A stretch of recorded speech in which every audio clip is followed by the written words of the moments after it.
আমি ফিরে এলাম স্টাডি অ্যান্ড গ্রো চ্যানেলে।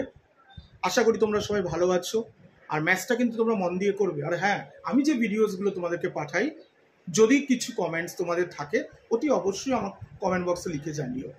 আজ আমি তোমাদেরকে সেই একই বিষয়বস্তু ট্রিগোনোমেট্রি নিয়ে, বিশেষত ক্লাস 9-এর বাচ্চাদের জন্য কিছু ছোট টিপস দেবো।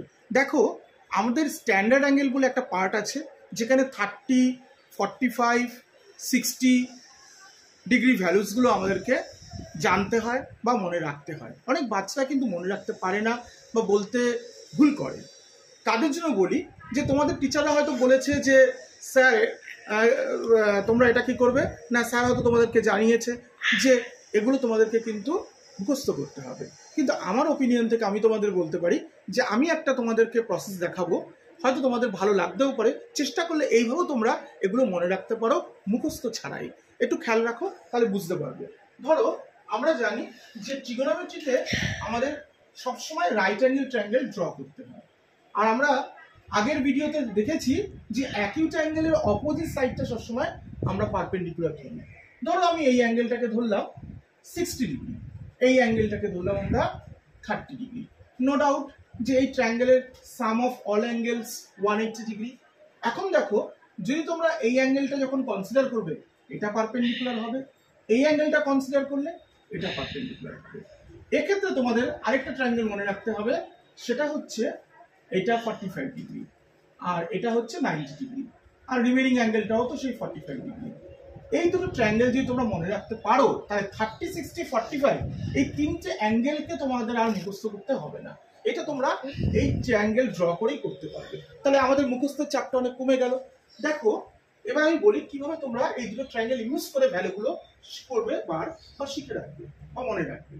দেখো, আমি তোমাদের বলি যে সবসময় একটা জিনিস মাথায় রাখবে, এটা ভ্যালু 1 হবে, এটা তোমাদের 2 হবে, আর এটা হবে তোমাদের √3। আর এক্ষেত্রে যেহেতু দেখতে পাচ্ছ বেস অ্যাঙ্গেল দুটো ইকুয়াল, তো নো ডাউট এটা আইসোসেলিস রাইট অ্যাঙ্গেল ট্রায়াঙ্গেল, তো এটা 1 হবে, এটা 1 হবে। দুটো বেস অ্যাঙ্গেল যেমন সেম, বেস সাইড দুটো সেম, আর অপোজিট সাইডটা √2 হবে। এই ভ্যালুটা যদি তোমরা মনে রাখতে পারো, তাহলে তোমাদের 30, 60 আর 45 ডিগ্রি অ্যাঙ্গেলস এর ভ্যালুগুলো আর মনে রাখার মুখস্থ রাখার দরকার নেই। তোমরা এই ডায়াগ্রাম ড্র করেই করতে পারবে। দেখো, ফর এক্সাম্পল আমি মনে করে দিলাম সাইন 60 ডিগ্রি। তোমরা জানো যে সাইন 60 মানে পারপেন্ডিকুলার বাই হাইপোটেনাস।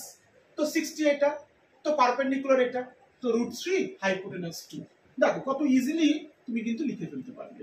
তোমাদের এর জন্য কিন্তু মুখস্থ করতে হলো না। আমরা জানি যে অনেক স্টুডেন্ট রয়েছে যারা মুখস্থ বিদ্যাটা ঠিক মনে রাখতে পারে না বা মুখস্থ করতে পারে না।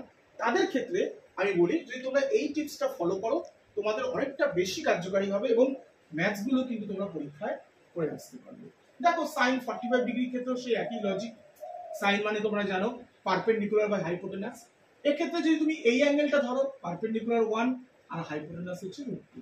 দেখো কত ইজিলি তুমি ভ্যালুগুলো ফাইন্ড আউট করতে পারবে। এই প্রসেস ফলো করো, আশা করি যে তাহলে তোমাদের কোনো সাম করতে গেলে এই ভ্যালুগুলো মুখস্থ তোমাদের করতে হবে না। আজ এই অবধি।